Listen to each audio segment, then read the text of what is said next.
ছেলের ভবিষ্যৎ নষ্ট করে শাশুড়ি যখন মেয়ের ভবিষ্যৎ উজ্জ্বল করে। শোনো বৌমা, আমার মেয়ে আর জামাই আসতেছে, তাড়াতাড়ি ফ্রিজে যা যা ভালো ভালো জিনিস আছে, মাছ মাংস যা যা আছে সব তাড়াতাড়ি বার করো।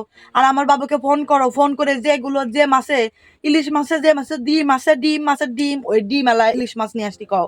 আমার মায়েরা আর আমার জামাইটা খেতে খুব পছন্দ করে। তাড়াতাড়ি যাও, রান্না তুলে দাও।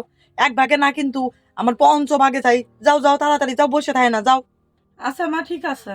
দেই খাওয়ার পরে কি কি থেকে গেছে। এ মা, অনেক কিছু আছে। শোনো বৌমা, এই যা যা আছে সবকিছু একদম বাটিতে করে বক্সে করে আমার মায়ের বাড়ি পাঠায় দাও, ঠিক আছে? আমাকে খাওয়াটাও লাগবে না, আমরা তো খাই খাই। সব আমার মায়ের বাড়ি পাঠায় দাও। তার শ্বশুর শাশুড়ি আছে, সবারই নিয়ে খাবে না, তাহলে আমার মেয়ের জন্মে সুখ খেতে হবে না যে তার বাবার বাড়িতে কত কিছু পাঠায় গেছে। তাড়াতাড়ি সবকিছু পাঠায় দাও।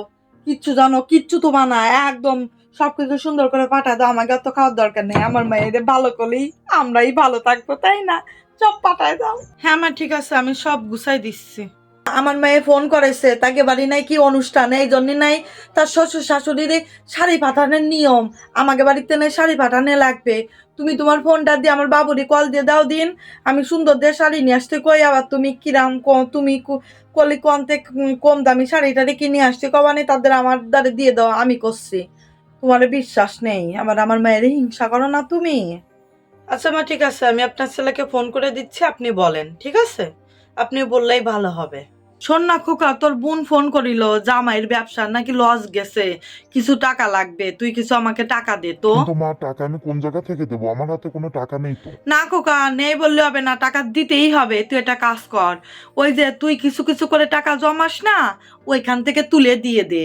তোর নিজেরই তো বোন, দিবি না তা কি করবি, ওখান থেকে তুলে দিয়ে দে। হ্যাঁ, কেন মা, আপনার ছেলের নামে যে কয়টা টাকা আছে ওই টাকাগুলো কেন তুলতে যাবে? ওই টাকাগুলো তো আমাদের যে কোনো বিপদে আমাদের সঙ্গী হবে। তখন আমাদের বিপদ হলে তখন কি হবে?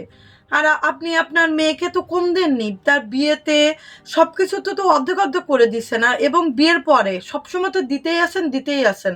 আপনি কি আপনার ছেলের দিকে একটু তাকাবেন না? হ্যাঁ, আপনার ছেলেকে একটু দেখবেন না? সব যদি দিয়ে দেন তাহলে আমাদের কি হবে? আমি তো কখনো বারণ দিই না দিতে, কিন্তু আমাদের যে সেভিং সেইটুকু যদি দিয়ে দেন তাহলে আমাদের দুঃসময়ে আমাদের পাশে কে থাকবে? আপনি তো সবসময় আপনার মেয়েকে দেখেন, আপনার মেয়ে শ্বশুর বাড়ি দেখেন, কই কখনো তো আপনার নিজের ছেলেকে দেখেন না, আমাদের দেখেন না। আমাদের একটা ভবিষ্যৎ আছে না, আমাদের ভবিষ্যতে কি হবে? ওইটুকু সেভিং যদি না থাকে আমাদের ভবিষ্যতে কি হবে আপনি বলেন মা? আপনি কেন শুধু আপনার মেয়েকে দেখবেন? আপনার ছেলেকে কেন নিচ্ছ করে